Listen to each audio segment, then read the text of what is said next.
Hello students, very good morning. Welcome to Study from Home, a program initiated by Kana Mohan Public School, Vrindavan. In this program, we provide you virtual classes directly to your home.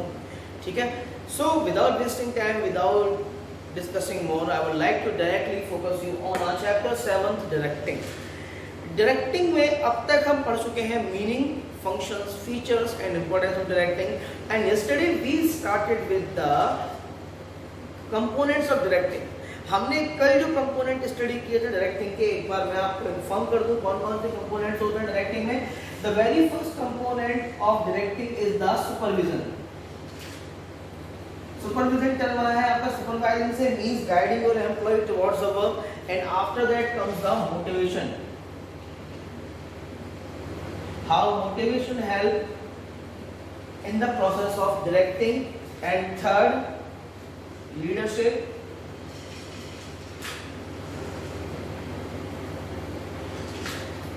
And fourth, communication. All these four together prepare a very strong process of directing. That means guiding or instructing the employee towards the work. And ये process किस तरह से conduct होता है ये मैं already बहुत अच्छे से explain कर चुका हूँ. If you guys have any query regarding that, you can ask me in the comment section or on the WhatsApp or any other way that you want to ask. चलिए, तो मैं बात कर रहा था कंपोनेंट्स ऑफ डायरेक्टिंग की. The very first supervision, motivation, leadership and communication. None of the component we can not leave if we are intent to go through directing process. we'll have to unite all these components to get a best outcome, to get the desirable outcome and to get the effective and efficient employee. ये जो process है, ये process हमें line to line, word to word, component to component, element to element follow करना पड़ेगा. तभी हम एक इफेक्टिव डायरेक्टिंग के बारे में सोच सकते हैं और हम एक effective and efficient work environment create कर सकते हैं. तो हम कवर अप कर चुके हैं क्या अपना supervision and motivation. In this video we are going to discuss about the leadership. ठीक है, तो चलिए स्टार्ट विद लीडरशिप.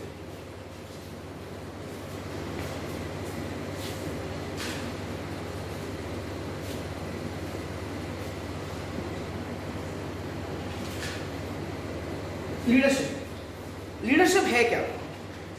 हम क्लास में होते हैं, टीचर हमारे सामने होता है, वो हमारे प्रेजेंट लीडर है. टीचर नहीं है, क्लास मॉनिटर है, वो हमारे लीडर है. स्कूल की लीडर प्रिंसिपल है. तो हर जगह पे कहीं ना कहीं एक लीडर की रिक्वायरमेंट होती है. चाहे वो पॉलिटिक्स हो, चाहे फ्रेंड्स हो, चाहे फैमिली हो, हर जगह पे कोई ना कोई लीडर होता है. लेकिन बिजनेस ऑर्गेनाइजेशन में लीडर का क्या इम्पोर्टेंस है? लीडरशिप प्रोसेस जो है इसका मतलब क्या है?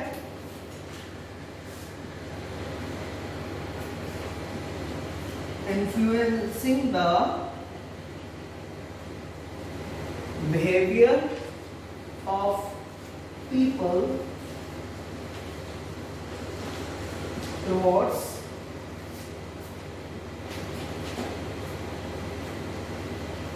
organizational goal.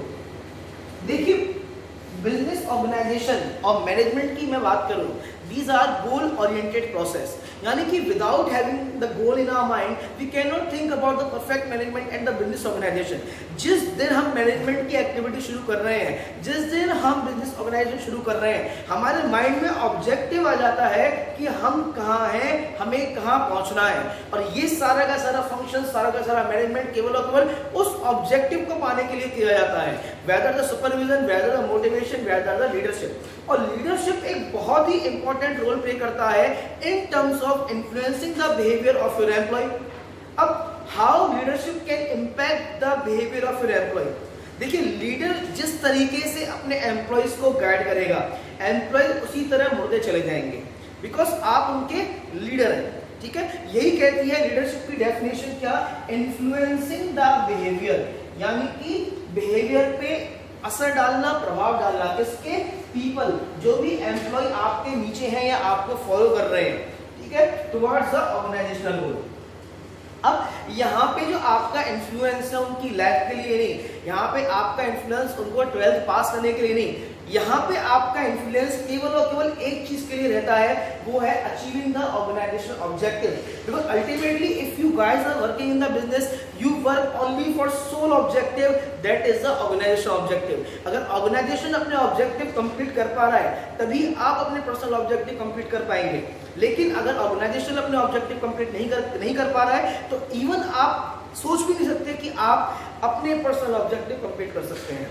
तो ये था हमारा मीनिंग ऑफ लीडरशिप। अब लीडरशिप की मैं बात करूं तो ये क्या है, it is a process of influence and at least for this process, for the process of leadership हमें एटलीस्ट 2 पीपल्स रिक्वायर होते हैं, ठीक है। अब 2 पीपल की रिक्वायरमेंट क्यों है, अपने आप को सेल्फ इन्फ्लुएंस करना, सेल्फ मोटिवेट करना is not example of leadership. यहाँ पे लीडरशिप का सीधा सीधा मतलब क्या है, influencing the behaviour of other people. जो और लोग हैं आपसे हटके, आपकी इंडिविजुअल पर्सनैलिटी से हटके जो लोग हैं उनके बिहेवियर को ऑर्गेनाइजेशनल ऑब्जेक्टिव की तरफ मोटिवेट करने के इस प्रोसेस को हम लीडरशिप कहते हैं। और उसमें कम से कम 2 लोगों की रिक्वायरमेंट हमको होती है, 2 से कम लोग होंगे तो हम उसे लीडरशिप डिक्लेयर नहीं कर सकते, ठीक है। इसके बाद क्या है, ये इन्फ्लुएंस जो होता है ये to get the cooperation of employ. Leadership influence इस वजह से किया जाता है जिससे कि हमें ऑर्गेनाइजेशनल वर्क के लिए, किसी वर्क के लिए अपने को एम्प्लॉयज का, अपने वर्कर्स का क्या मिल पाए, सपोर्ट मिल पाए। अब ये तो था हमारा प्रोसेस ऑफ लीडरशिप। अब इसके कुछ पर्टिकुलर फीचर्स हैं, फीचर्स इसके क्या क्या एक बार मैं बता दूं। Leadership indicates the ability of individual to influence other. Feature की बात करूं, ability of individual to influence other. देखिए सबसे पहला फीचर यही है लीडरशिप का कि लीडरशिप का मेजरमेंट क्वालिटी क्या है। लीडरशिप का मेजरमेंट क्वालिटी यही है कि ये वो एबिलिटी है जिससे आप दूसरों को इन्फ्लुएंस कर सकें, यानी लोग आपकी बात माने तो क्यों माने। हर कोई टॉप पे क्यों नहीं पहुंच पाता, टॉप पे केवल और केवल वही लोग पहुंच पाते हैं जो लीडरशिप एबिलिटी रखते हैं। मोदी जी हैं क्योंकि उनके अंदर लीडरशिप क्वालिटी है, योगी जी हैं क्योंकि उनके अंदर लीडरशिप क्वालिटी है। तो लीडरशिप क्वालिटी बहुत मैटर करती है। Meaning of this is ability of individual to influence others, ठीक है। अब लीडरशिप जो है सिर्फ इन्फ्लुएंसिंग नहीं, लीडरशिप से आप लोगों के बिहेवियर को चेंज करते हैं, ठीक है। Leadership also tries to change behaviour, leadership also tries to change behaviour. अब कैसे, अब क्लास में सारे बच्चे एक से नहीं होते, ठीक है, तो हम हर बच्चे को अलग तरीके से इंटरेक्ट करते हैं। जो बच्चा वीक है उसको हम अपने पास बुलाएंगे, पूछेंगे क्या प्रॉब्लम है, वो अपनी प्रॉब्लम हमें इंडिविजुअल डिस्कस करेगा और हो सकता है हमारी लीडरशिप एबिलिटी से उस बच्चे के बिहेवियर में चेंजेस आए। तो ऐसे ही बिजनेस में किया जाता है, क्या हम particular employ to employ influence करते हैं और हम उनके बिहेवियर में चेंज लाने की कोशिश करते हैं। अगर वो अच्छा है तो वो और अच्छा करे, अगर वो अच्छा नहीं है तो वो अच्छा करे। That is the main objective of leadership.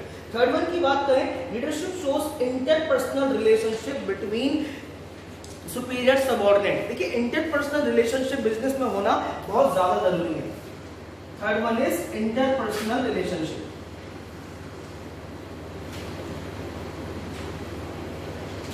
Business is all about relations. अगर बिजनेस में जो उसके एम्प्लॉयज हैं उनके बीच रिलेशन सही है तो डेफिनेटली बिजनेस का एग्जिस्टेंस, बिजनेस के ऑपरेशंस बहुत स्मूथ रन करेंगे। यही तो कहा था हम टेलर ने अपने प्रिंसिपल हार्मनी नॉट डिस्कॉर्ड में।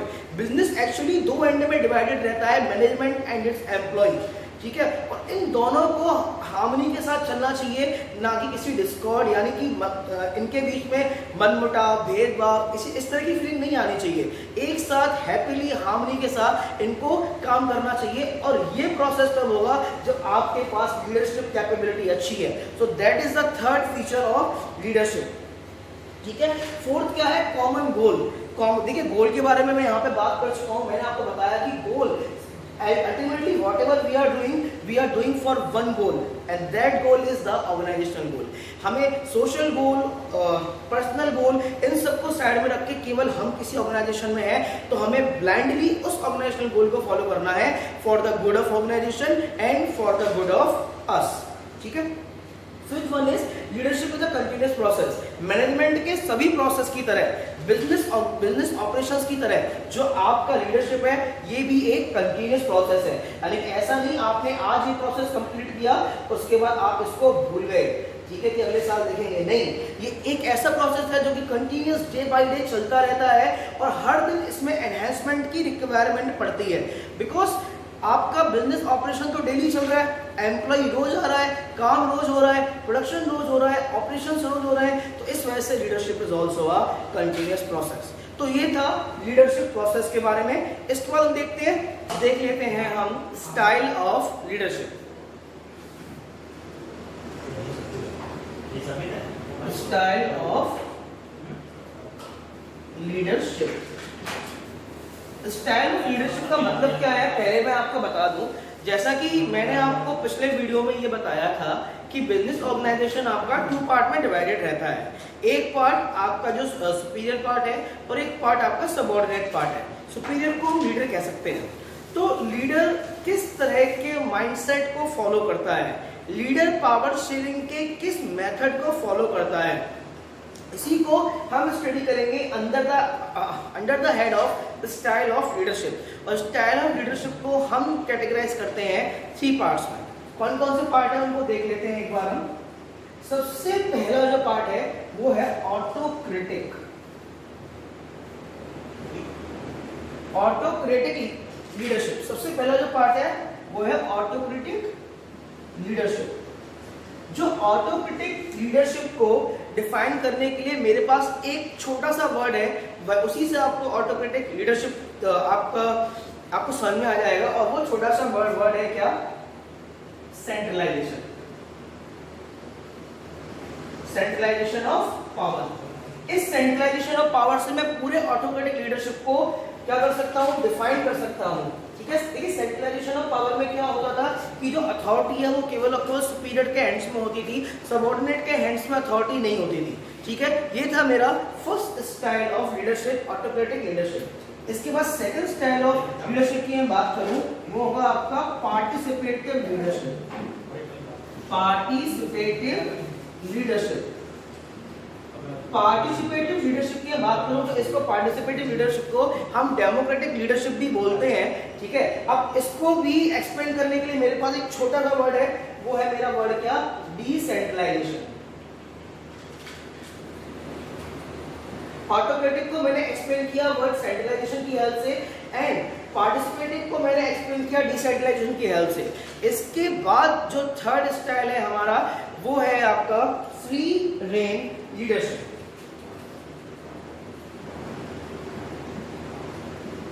फ्री रेन लीडरशिप, और इसका एक और नाम है वो है इसका लेसीज फेयर।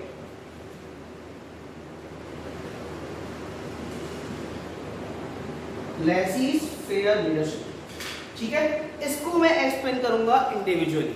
ठीक है, तो चलिए स्टाइल ऑफ लीडरशिप में हम मैंने आपको क्या क्या बताया, autocratic, participative and free rein leadership और द लेसीज फेयर लीडरशिप। अब इंडिविजुअल स्टडी कर लेते हैं हम in these 3 style of leadership को।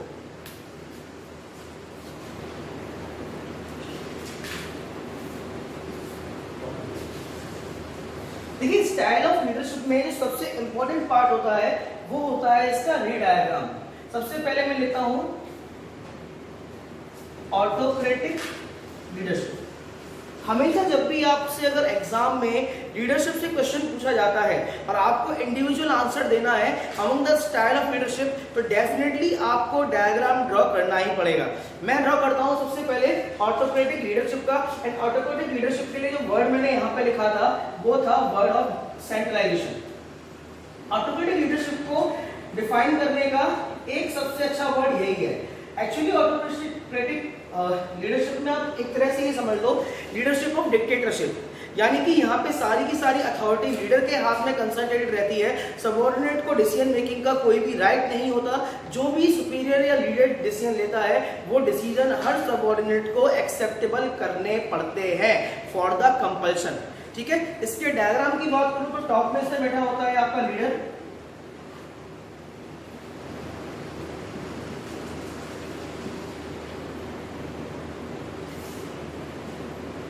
Subordinate, subordinate, subordinate and subordinate. ठीक है, ये लीडर गाइड करता है इन सबॉर्डिनेट को और डिसीजन मेकिंग का राइट केवल लीडर के हाथ में है। Whatever the leader is saying, leader is the whole soul authority। अब एक्चुअली इसका बेनिफिट क्या है? अगर मैं ऑटोक्रेटिक या डिक्टेटरशिप की बात करूं तो इसका बेनिफिट सबसे पहले ये मिलता है आपको कि डिसीजन मेकिंग बहुत जल्दी हो जाती है, यानी आपको पावर शेयरिंग नहीं करनी है, आपको किसी से पूछने की जरूरत नहीं है। तो एक तो सबसे पहला जो उसका बेनिफिट है वो है फास्ट डिसीजन मेकिंग। उसके बाद डिक्टेटरशिप के जो टर्म है उससे उसके लिए पॉजिटिव एंड नेगेटिव दोनों तरह के मोटिवेशन यहाँ पे दे दिए जाते हैं ऑटोक्रेटिक काइंड ऑफ लीडरशिप में। उसके बाद क्या है, लेस कॉम्पिटेंट वर्कफोर्स की रिक्वायरमेंट होती है, यानी वर्कफोर्स अगर कॉम्पिटिटिव नहीं है तब भी काम चल जाएगा, बिकॉज वर्क एनवायरनमेंट इतना स्ट्रिक्ट बनाया हुआ है कि वहां पे कोई भी एम्प्लॉय फ्री वर्क कर ही नहीं सकता, उसको उसी क्राइटेरिया में वर्क आपका करना पड़ेगा। इसके बाद पॉजिटिव रिजल्ट, और इस तरह की लीडरशिप आपकी पॉजिटिव रिजल्ट भी लेके आ सकती है। अब नेगेटिव क्या है, सबसे बड़ा इसका पॉइंट ये है कि जो इसमें एम्प्लॉय है, आपका एम्प्लॉय फ्रस्ट्रेट हो जाता है। एम्प्लॉय को चाहिए राइट, एम्प्लॉय को चाहिए पावर, एम्प्लॉय को चाहिए डिसीजन मेकिंग रिक्वायरमेंट, और जहां पे एम्प्लॉय फ्रस्ट्रेट हुआ आपके बिजनेस को लॉस होना स्टार्ट हो जाएगा। ठीक है, इसके बाद है पोटेंशियल एंड जो आपका यूटिलाइजेशन है एम्प्लॉय का वो बहुत ज़्यादा कम होता है, बिकॉज एम्प्लॉय हमेशा फ्रस्ट्रेट रहता है। इसके बाद आपका no development of subordinate take place. Particular या इंडिविजुअल डेवलपमेंट की बात करूँ सबॉर्डिनेट्स की, सबॉर्डिनेट का डेवलपमेंट यहाँ पे नहीं हो पाता है। ठीक है, इसका रीजन क्या है, बिकॉज केवल और केवल उसी क्राइटेरिया में वर्क कर रहे हैं वो जहाँ पे लीडर जिस डायरेक्शन में उनको लेके जा रहा है। तो ये था मेरा ऑटोक्रेटिक लीडरशिप। ठीक है, अब इसके ये सूटेबल किस तरह का ऑर्गेनाइजेशन के लिए है, इसकी सूटेबिलिटी होती है जहाँ पे आप अनएजुकेटेड एम्प्लॉय के साथ काम कर रहे हो। ठीक है, एम्प्लॉय अनएजुकेटेड है, आप जो कहें उस बात को एक्सेप्ट कर लेगा इजीली, तो ये उनकी सूटेबिलिटी होती है। सेकंड पॉइंट इसमें क्या है, अब company follows fear and punishment disciplinary technique and leader prefers to be dominant for decision making. यानी कि आपका जो अनएजुकेटेड एम्प्लॉय है, ठीक है, कंपनी पनिशमेंट फॉलो करती है उस तरह के ऑर्गेनाइजेशन के लिए, यहाँ पे ये ऑटोक्रेटिक लीडरशिप जो है वो सूटेबल होती है। तो ये थी हमारी ऑटोक्रेटिक लीडरशिप, और या फिर मैं कहूँ सेंट्रलाइज्ड लीडरशिप भी हम इसको बोल सकते हैं, अथॉरिटेटिव लीडरशिप भी इसको बोलते हैं, क्योंकि यहाँ पे पावर जो है वो केवल और केवल एक हैंड में कंसंट्रेटेड रहती है। अब पहले हमने पढ़ा कोई चीज ऑटोक्रेटिक, सेकंड जो हमारा पॉइंट है वो है हमारा पार्टिसिपेटिव। सेकंड पॉइंट क्या है हमारा, पार्टिसिपेटिव। पार्टिसिपेटिव के लिए एक और वर्ड है मेरे पास, वो है डेमोक्रेसी। पार्टिसिपेटिव के लिए वर्ड है मेरे पास डेमोक्रेसी एंड डिसेंट्रलाइजेशन। ठीक है, अब डेमोक्रेसी एंड डिसेंट्रलाइजेशन का मतलब क्या है, यहाँ पे जो डिसीजन मेकिंग है वो डेलीगेट होती है इक्वली, यानी कि पावर शेयरिंग की अथॉरिटी सबके पास होती है, यानी लीडर अपने राइट को शेयर करता है हर सबऑर्डिनेट के पास। तो इसके डायग्राम डिनोमिनेटर की बात करूं तो लीडर यहाँ पे आएगा, यहाँ पे बीच में। ठीक है, और लीडर क्या करेगा, अपने वर्क को डेलीगेट कर देगा, और पावर इस तरह से आपकी क्या हो जाएगी, वो पावर आपकी डिसेंट्रलाइज हो जाएगी। यानी डिसीजन मेकिंग का राइट, लीडरशिप का राइट यहाँ पे लीडर के पास है, डिसीजन मेकिंग का राइट, ठीक है, बिजनेस के रिगार्डिंग कोई भी सजेशन देने का राइट, सजेशंस एक्सेप्ट करने का राइट, सब कुछ यहाँ पे एम्प्लॉइज को दिया गया है। Democracy stand for to the people, for the people, by the people. यहाँ पे एम्प्लॉइज का अपना एग्जिस्टेंस है, एम्प्लॉय की डेवलपमेंट है, एम्प्लॉय की ग्रोथ है। लेकिन ऑटोक्रेटिक में आपका एम्प्लॉय की ग्रोथ नहीं है, एम्प्लॉय का डेवलपमेंट नहीं है। क्यों? Because you are the man of line वहां पे। ठीक है, आप लकीर के फकीर बन के रह जाते हैं, आपको जो चीज बोली जा रही है आप उस क्राइटेरिया से, उस चीज से, उस एनवायरनमेंट से बाहर निकल के काम नहीं कर सकते। तो ये डिफरेंस है आपका ऑटोक्रेटिक में एंड आपका पार्टिसिपेटिव में। ठीक है, इसके बेनिफिट्स की बात करूं, जैसा बेनिफिट है उस तरह इसका सबसे बड़ा बेनिफिट ये है कि एम्प्लॉय आपके खुश रहते हैं, डिसीजन मेकिंग इफेक्टिव होती है और आप रिसोर्सेज का ऑप्टिमम यूटिलाइजेशन कर पाते हैं। जो इफेक्टिवनेस और एफिशिएंसी की बात कर रहे हैं ना, इफेक्टिवनेस और एफिशिएंसी यहाँ निकल के आती है क्योंकि आपका एम्प्लॉय अपने मन से काम कर रहा है, तो उसको रेस्पेक्ट दी जा रही है, उसको काम दिया जा रहा है, उसको डिसीजन मेकिंग की अथॉरिटी दी जा रही है। केवल आपको रिस्पॉन्सिबिलिटी नहीं दी जा रही, रिस्पॉन्सिबिलिटी एंड अथॉरिटी दोनों ही फैक्टर्स पे वो परफेक्टली बैलेंस्ड है। ठीक है, डिसएडवांटेज की बात करूं तो डिसीजन मेकिंग इसकी कई बार डिले हो जाती है।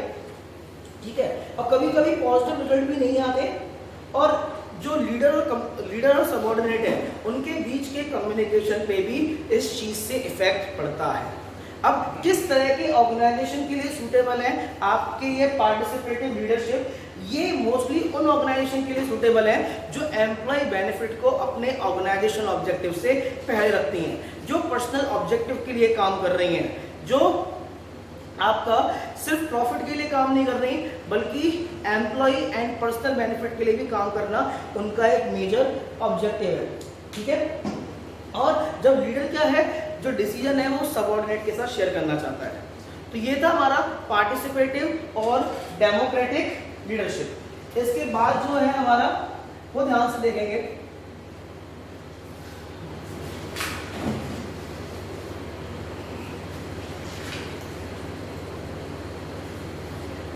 थर्ड वन जो लीडरशिप है हमारी वो है हमारी फ्री रेंज और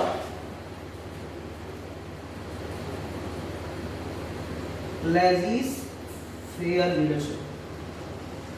फ्री रेन और लेजीज फेयर लीडरशिप, इस तरह की लीडरशिप में क्या होता है एक्चुअली, जो लीडर का रोल है ना वो कम से कम हो जाता है। यानी लीडर देखिए, सेंट्रलाइजेशन में पावर सारी लीडर के हाथ में थी, ठीक है, डिसेंट्रलाइजेशन में पावर शेयर कर दी गई थी लीडर एंड सबऑर्डिनेट के बीच में, लेकिन यहाँ पे पावर जो है सारी की सारी सबऑर्डिनेट के हैंड्स में होती है। इसको अगर डोमिनेट करने की बात करूं मैं तो सबऑर्डिनेट ए, सबऑर्डिनेट बी, सबऑर्डिनेट सी, सबऑर्डिनेट डी, ये लीडर एक्स। तो लीडर का काम क्या है? लीडर का काम केवल और केवल कम्युनिकेशन का है। Leader as a media work कर रहा है कम्युनिकेशन का, one subordinate to other subordinate, और ये लोग ही आपस में पावर शेयरिंग, यानी इसने अपनी सारी की सारी पावर अपने सबऑर्डिनेट को डेलीगेट कर दी है। ठीक है, यानी पावर ट्रांसफर कर दी है और सारा का सारा डिसीजन मेकिंग का राइट सबऑर्डिनेट के हाथ में आ गया है। यानी कंसंट्रेशन ऑफ पावर यहाँ पे लीडर के पास नहीं है, कंसंट्रेशन ऑफ पावर यहाँ पे subordinate A B C D के हाथ में है। ठीक है, तो ये क्या है, ये आपस में वर्क करते रहते हैं, ये प्रोसेस जो है ये चलता रहता है।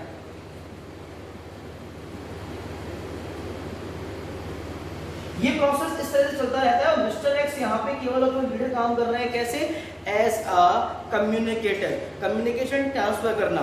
ठीक है, यही जो सबऑर्डिनेट है, यही सबऑर्डिनेट यहाँ पे लीडर है और ये सबऑर्डिनेट यहाँ पे इसका सबऑर्डिनेट है। एक्चुअली ये सिस्टम इस तरह से डिवाइड होता है कि अगर मान लो दो सबऑर्डिनेट काम कर रहे हैं तो दोनों सबऑर्डिनेट एक दूसरे के लिए सबऑर्डिनेट और एक दूसरे के लिए सुपीरियर का काम कर रहे हैं।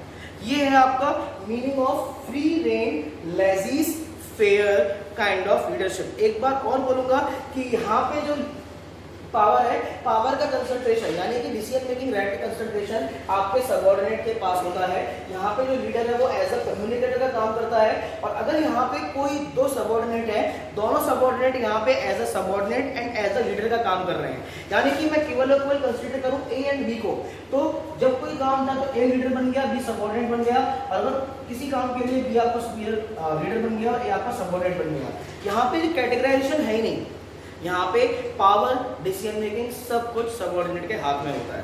तो ये है आपका फ्री रेन और लेजीज fair subordinate, लेजीज fair leadership.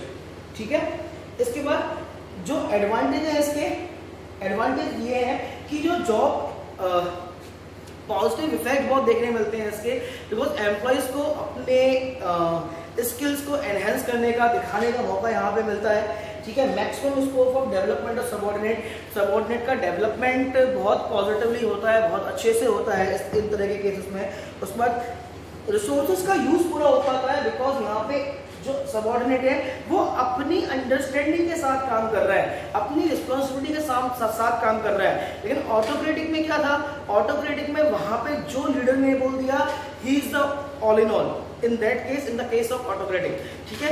Actually participative में क्या था, वहां पे लीडरशिप डिवाइड तो की गई है, लेकिन लीडर के हाथ में अब भी बहुत कुछ है।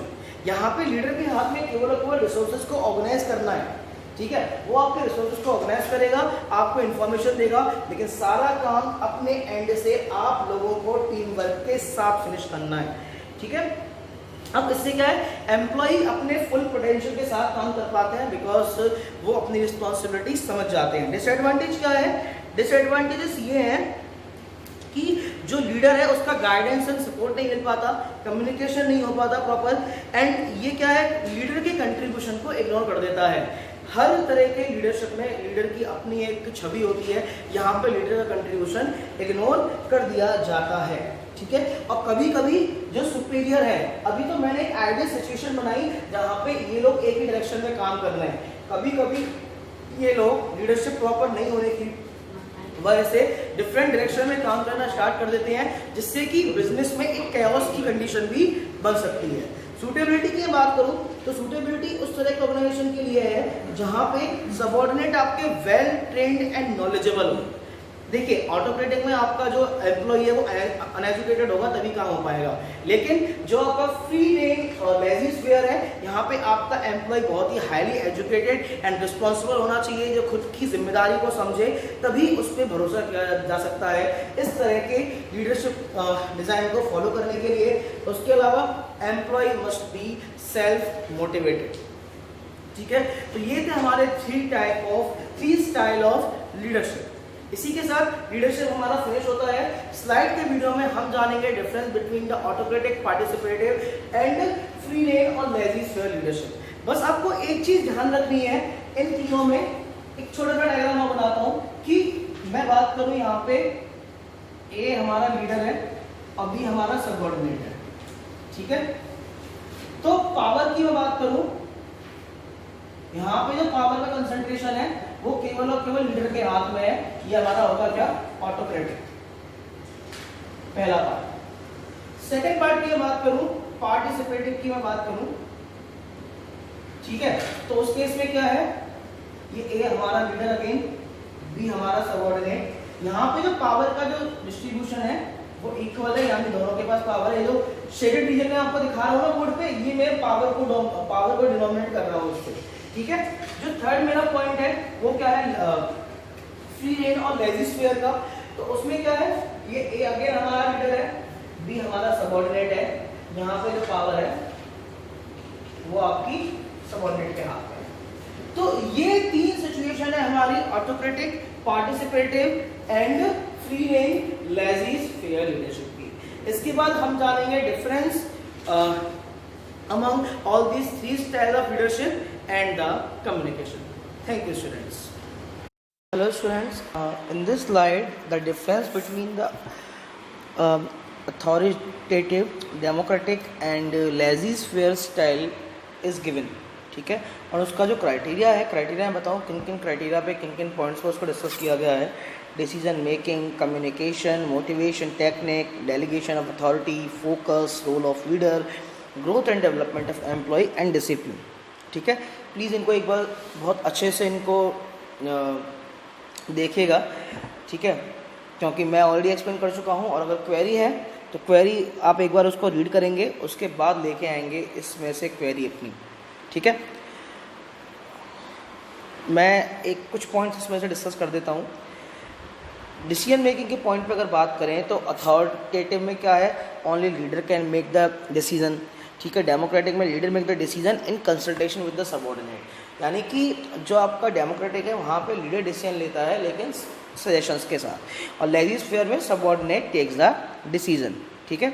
कम्युनिकेशन की बात करें, कम्युनिकेशन इनका डाउनवर्ड होता है, ठीक है, यानी केवल और केवल ऊपर से नीचे आएगा इन्फॉर्मेशन, यानी कि सुपीरियर से सबऑर्डिनेट की तरफ। लेकिन जो आपका डेमोक्रेटिक है, डेमोक्रेटिक में आपका कम्युनिकेशन टू वे होता है, ऊपर से नीचे भी आती है, नीचे से ऊपर भी जाती है। Free flow and lazy sphere में जो आपका कम्युनिकेशन है फ्री फ्लो होता है, तो मैंने 2 पॉइंट डिस्कस किए, बाकी के पॉइंट आप एक बार खुद से पढ़ेंगे एंड अपनी क्वेरीज को लेके आएंगे, ठीक है। मैं चलता हूँ अब आपका last component of directing, that is communication. Communication, what is communication? Communication is the mean of exchange of idea, opinion, facts, information, instruction, message, ठीक है। और ये जो कम्युनिकेशन है ये 2 या 2 से लोगों के बीच में होता है, एक अकेले सिंगल आदमी से कम्युनिकेशन नहीं होगा। ये आपका वर्ड में हो सकता है, पिक्चर से हो सकता है, एक्शन या गेस्चर के थ्रू भी हो सकता है। कम्युनिकेशन क्या है? कम्युनिकेशन इज द ट्रांसमिशन और exchange of idea, views, opinion, fact, information, इन सबको हम कम्युनिकेशन के अंदर कैटेगराइज करते हैं, ठीक है। अब कम्युनिकेशन प्रोसेस जो है, कम्युनिकेशन प्रोसेस के कुछ पर्टिकुलर एलिमेंट होते हैं, ठीक है। यानी कम्युनिकेशन शुरू किस तरह से होता है और कम्युनिकेशन एक पर्टिकुलर साइकिल को फॉलो करता है, ठीक है। अब वो साइकिल क्या है, कम्युनिकेशन का प्रोसेस क्या है? सबसे पहला जो स्टेप है वो क्या है आपका? It begins from sender. Sender को information in the form of message के फॉर्म में वो रिसीवर तक भेजता है। अब सेंडर क्या है? Sender is the person who conveys the message, यानी कि हु इनिशिएट्स द कम्युनिकेशन, ठीक है। पहला हो गया सेंडर। सेकंड, उसके बाद सेकंड प्लेस पे आता है आपका मैसेज। सेकंड प्लेस पे क्या है? मैसेज। मैसेज क्या है? द कंटेंट ऑफ आइडिया और द मैसेज और suggestion which sender want to convey, means the content जो है, जो उसके अंदर इंफॉर्मेशन है, उसको मैसेज बोलते हैं जो सेंडर कन्वे करना चाहता है। उसके बाद थर्ड जो प्रोसेस है इसमें वो है एनकोडिंग। एनकोडिंग क्या है? Receiver can not read the mind of sender, यानी रिसीवर जो है वो सेंडर का माइंड तो नहीं रीड कर सकता। So receiver convert the idea into the language और other communication symbols such as picture, gestures, this is known as encoding. Actually इसमें क्या है, एनकोडिंग का जो प्रोसेस है वो आपका कई तरह से फॉलो किया जाता है। यानी जो भी कोड सेंडर भेज रहा है उस कोड को डिकोड करना, उस कोड को किसी कोड में कन्वर्ट कर देना जिससे वो मैसेज जो है वो सिक्योर रहे, एनकोडिंग, ठीक है। मीडिया, मीडिया क्या है? मीडिया इज द वे और means through which encoded message has to be transmitted, यानी कि मीडिया वो मीडियम है जिससे जो एनकोडेड मैसेज है वो ट्रांसमिट किया जाता है रिसीवर के पास तक, ठीक है। इसके बाद आता है डिकोडिंग। डिकोडिंग क्या होता है? Decoding refers to converting the encoded message into language and understanding the message. Decoding यानी कि हमने इस प्रोसेस में एनकोड किया, जो एनकोडेड मैसेज है उसको लैंग्वेज के अकॉर्डिंग सेट करने को हम बोलते हैं डिकोडिंग, जो अंडरस्टैंडेबल रहे। उसके बाद receiver is the person who receives the message, ठीक है। जो कम्युनिकेशन के एंड, कम्युनिकेशन के कम्युनिकेशन को हम 2 एंड से क्लासीफाई कर सकते हैं, एक रिसीवर एंड से, एक आपका सेंडर एंड से। जो सेंडर एंड से, सेंडर एंड ने क्या किया? मैसेज भेजा, मैसेज आपका एनकोड हो गया, फिर वो मीडिया के थ्रू डिकोड हुआ, उसके बाद रिसीवर तक पहुंच गया। उसके बाद आता है फीडबैक। फीडबैक क्या होता है? After understanding the message the receiver sends the feedback of the message. अपने रिस्पॉन्स को जो भेजता है, यानी कि response send by the receiver is known as the feedback. तो ये आपका कम्युनिकेशन प्रोसेस है जो word to word, line to line follow किया जाता है। अब कम्युनिकेशन प्रोसेस में सबसे बड़ी प्रॉब्लम क्या होती है? वो आती है नॉइज़ प्रॉब्लम। कम्युनिकेशन प्रोसेस में प्रॉब्लम होती है नॉइज़ की। अब नॉइज़ क्या है? नॉइज़ इज द बैरियर और hindrance to communicate cause to sender message और रिसीवर, यानी कि ऐसी वॉइस जो कि बैरियर या हिंड्रेंस का काम करती है इन्फॉर्मेशन को समझने के लिए, ठीक है। अनक्लियर सिंबल्स हो गए, पुअर टेलीफोनिक कनेक्शन हो गया, इनअटेंटिव रिसीवर हो गया, या फिर फॉल्टी कोडिंग डिकोडिंग हो गया, ये सारी प्रॉब्लम आपकी नॉइज़ में आती हैं, ठीक है। अब देखो नॉइज़ अगर होगी तो क्या होगा? ये जो प्रोसेस है हमारा जो स्टैंडर्ड प्रोसेस है, सेंडर मैसेज, ठीक है, मैसेज एनकोड हो जाएगा, फिर मीडिया, फिर डिकोड होके रिसीवर। लेकिन अगर ये नॉइज़ बीच में बना रहा, यानी ये इंटरप्शन बना रहा, तो ये इंटरप्शन इस प्रोसेस को क्या करेगा? यहाँ पे क्या कर रहा है? डाइसेक्ट कर रहा है, यानी कि जो प्रोसेस है वो आपकी इंडल्ज हो जाएगी, वो आपकी इंटरप्टेड हो जाएगी। तो after understanding the message the receiver sends his response on that idea, noise is any element which results in disturbance, distraction और interruption in the flow of information. Noise can be anything. Noise आपकी horn की loud sound हो गई, पीछे से कोई बात कर रहा है, वो सारा का सारा क्राइटेरिया हम नॉइज में रखते हैं। नॉइज का अल्टीमेटली मतलब क्या है यहाँ पे, डिस्ट्रैक्शन इन द मैसेज या हर्डल इन द मैसेज। अब कम्युनिकेशन के टाइप्स की बात करें तो कम्युनिकेशन हम यूजुअली 2 टाइप्स से डिस्कस करते हैं, formal communication and informal communication. Formal को भी हम फर्दर 2 टाइप्स में क्लासीफाई करते हैं। कौन कौन सा, वर्टिकल, हॉरिजॉन्टल। वर्टिकल आपका बन जाएगा अपवर्ड एंड डाउनवर्ड, ठीक है। हम फॉर्मल कम्युनिकेशन क्या है, formal communication refers to official communication. Formal communication का मतलब है क्या, ऑफिशियल कम्युनिकेशन से at official piece between the people who are officially related to each other, यानी ऐसे लोग जो एक दूसरे से ऑफिशियली रिलेटेड हैं, उनके बीच में जो कम्युनिकेशन होता है उसको हम बोलते हैं official communication. It flows through official channels design in the organisation chart and it usually take place between a superior and subordinate, ठीक है। यानी कि जो ऑफिशियल, किसी भी ऑफिशियल एनवायरनमेंट में सुपीरियर सबऑर्डिनेट के बीच में जो कम्युनिकेशन होती है, हम उसको बोलते हैं क्या, फॉर्मल कम्युनिकेशन, ठीक है। अब जो फॉर्मल कम्युनिकेशन के कुछ पर्टिकुलर फीचर होते हैं, जैसे फॉर्मल कम्युनिकेशन आपकी गोल ओरिएंटेड होती है, सिस्टमेटिक होती है, ठीक है, और इसमें क्या है, सोर्स ऑफ इंफॉर्मेशन होती है, जिससे कि इंफॉर्मेशन का एक पर्टिकुलर सोर्स हो। इम्पर्सनल, यानी कि जो इन्फॉर्मेशन पास की जाती है वो इसमें पर्सनल नहीं होती, ठीक है। और इस तरह के इन्फॉर्मेशन में डिले होता है, क्योंकि ये इन्फॉर्मेशन, पासिंग ऑफ इन्फॉर्मेशन, ये एक प्रिंसिपल मैनेजमेंट को फॉलो करता है, that is the scalar chain.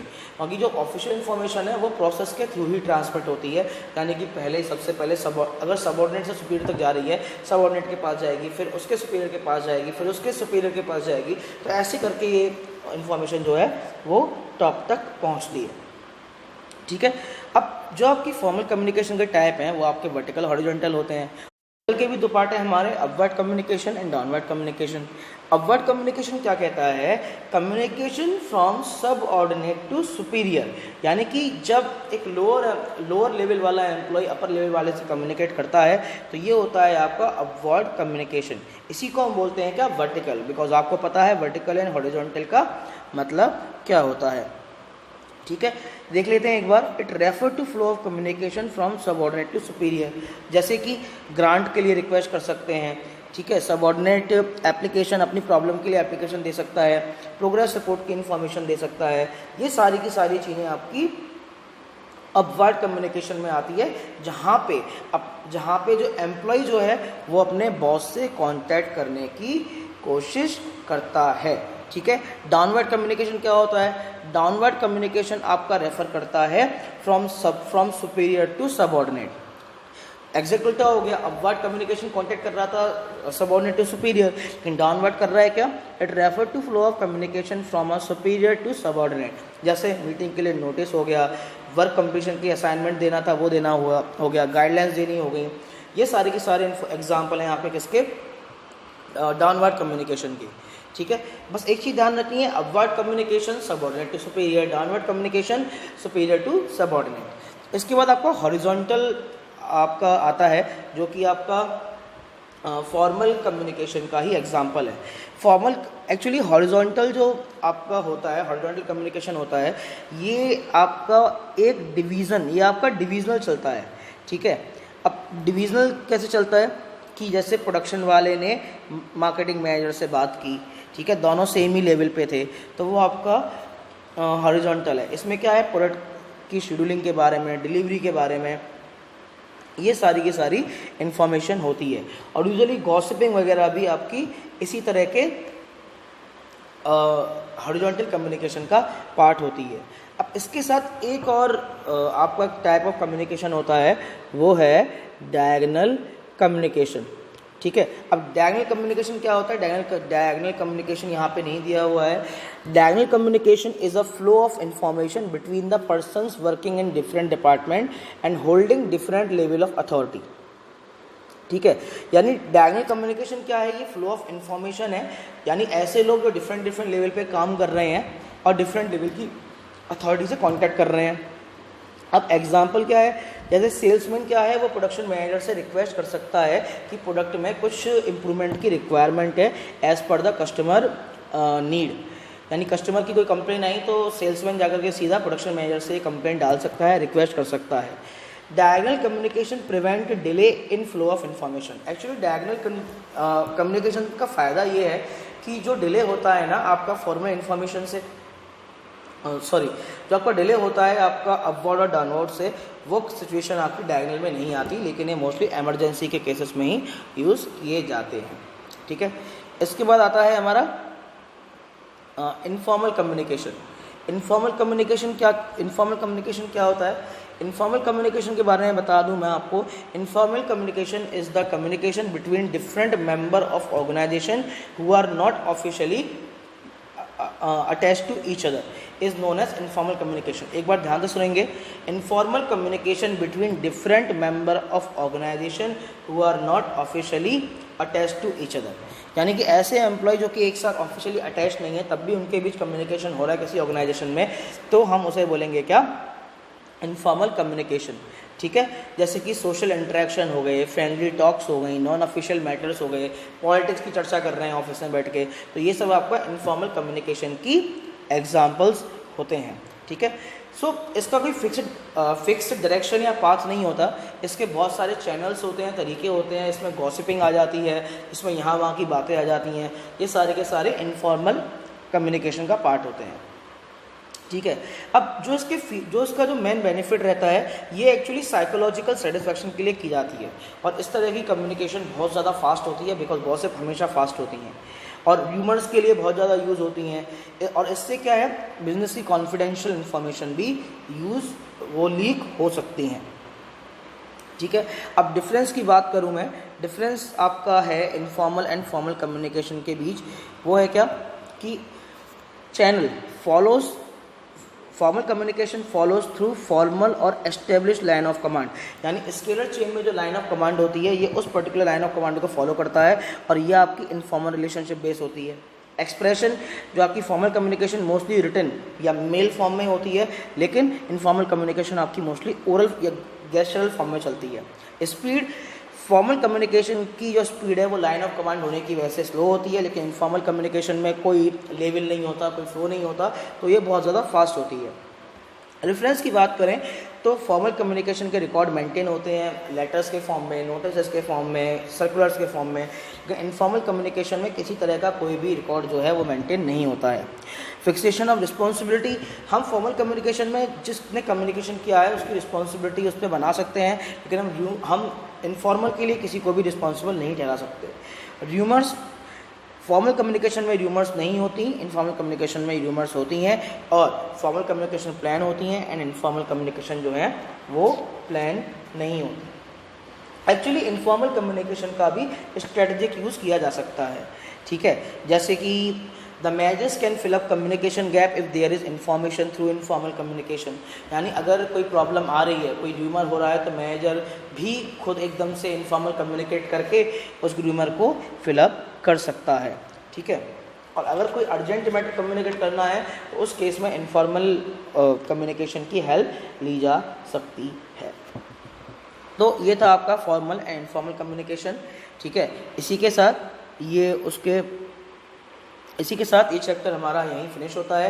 Actually इसमें कम्युनिकेशन बैरियर भी इसका टॉपिक था, लेकिन कम्युनिकेशन बैरियर जैसा कि आप जानते हैं हमारे सिलेबस का पार्ट नहीं है इस साल। मैं ऑलरेडी ओमिटेड पार्ट में इसको एक्सप्लेन कर चुका हूँ।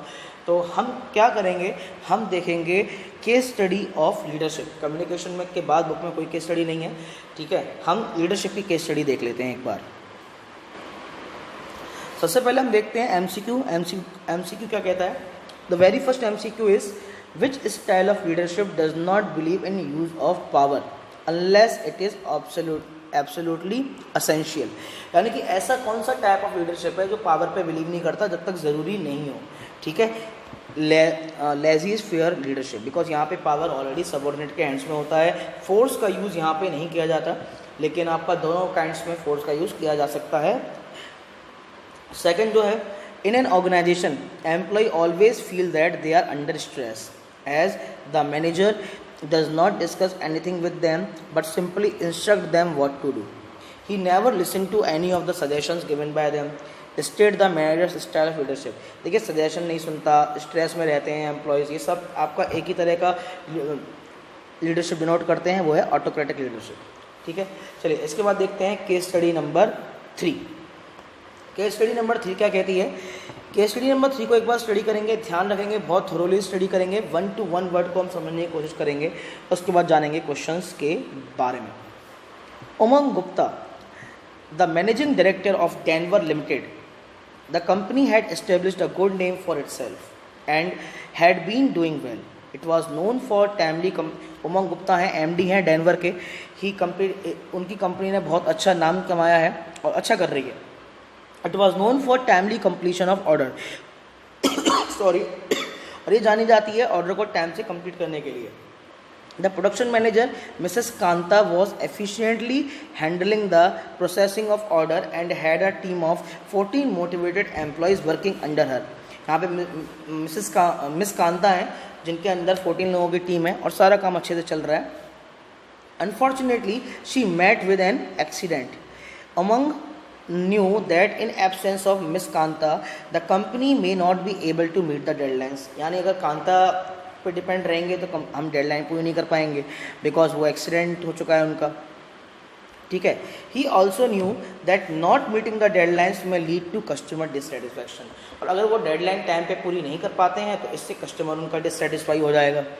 ठीक है, तो उन्होंने क्या किया और वो जानते थे इससे उनकी गुडविल पे ही फ़र्क पड़ेगा। सो उसने क्या किया, he had a meeting with the employees in which accurate and speedy processing of the order was plan. और मीटिंग में सबके सजेशंस के साथ एक प्रोसेसिंग प्लान की गई और उस पर सब लोगों ने क्या हुआ, अपना एग्रीमेंट भी दिया to work as a team, because behaviour of Umang Gupta was positive towards the employee of organisation. Hence, everyone put in extra time and efforts and targets were met on time. यानी उमंग गुप्ता के उनके साथ काम करने की वजह से, पावर शेयरिंग की वजह से वो सही टाइम पे अपने जो काम को फिनिश कर पाए एंड उन्होंने ऑर्डर टाइम पे पूरा कर दिया। Not only this, Umang also visited miss Kanta and advise her to take sufficient rest. पूछा क्या है, identified the leadership style of Umang Gupta and draw diagram depicting the task.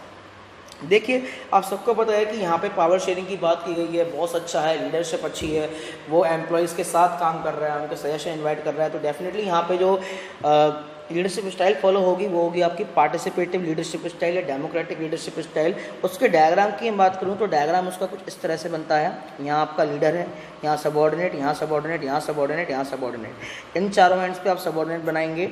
ठीक है, और यहाँ पे आपका बैठेगा लीडर, यहाँ सबॉर्डिनेट, यहाँ सबॉर्डिनेट, यहाँ सबॉर्डिनेट, यहाँ सबॉर्डिनेट। ठीक है, इस तरह से आपको ये डायग्राम समझना है और इस तरह से डायग्राम आपको ड्रॉ करना पड़ेगा।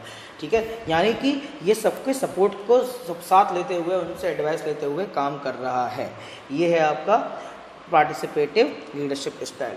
नेक्स्ट देख लेते हैं, in Manik limited selection process is very fair, scientific and standardised, competent laborious employee with good work culture are selected। यानी कि जो वर्क एम्प्लॉय अच्छा काम करते हैं, कम्पेटिटिव है, उनको सिलेक्ट किया गया है। As a result subordinate are efficient, और इसकी वजह से जो उनके सबॉर्डिनेट है वो बहुत एफिशिएंट है, रिस्पॉन्सिबल हैं और हर एक्टिविटी में इनिशिएटिव लेते हैं और अपने आप से काम कर लेते हैं। तो which kind of leadership style would be suitable in Manik limited. देखिए अगर आपका एम्प्लॉय स्मार्ट है, एम्प्लॉय एफिशिएंट है, एम्प्लॉय आपका खुद से वर्क कर रहा है, कॉम्पिटेंट है, तो उस तरह के केसेस में आपको उन पर ध्यान रखने की ज़रूरत नहीं है। तो इस केस में हम फ्री रेन और लेजीज फेयर काइंड ऑफ लीडरशिप हम यहाँ पे एम्प्लॉय कर सकते हैं। बिकॉज देखिए एम्प्लॉय आपके फेयर हैं, साइंटिफिक एंड स्टैंडर्डाइज हैं, लेबोरियस एम्प्लॉय हैं और गुड वर्क कल्चर से आए हुए हैं। तो इसी वजह से हम यहाँ पे free and fair, free rein और लेजीज फेयर लीडरशिप सेलेक्ट करेंगे। बिकॉज जहाँ पे एम्प्लॉय आपके एफिशिएंट होते हैं, आपके एम्प्लॉय लेबोरियस होते हैं, तो उस केस में हम इस तरह का के स्टाइल ऑफ लीडरशिप इम्प्लीमेंट कर सकते हैं। तो इसी के साथ हमारा चैप्टर यहीं फिनिश होता है।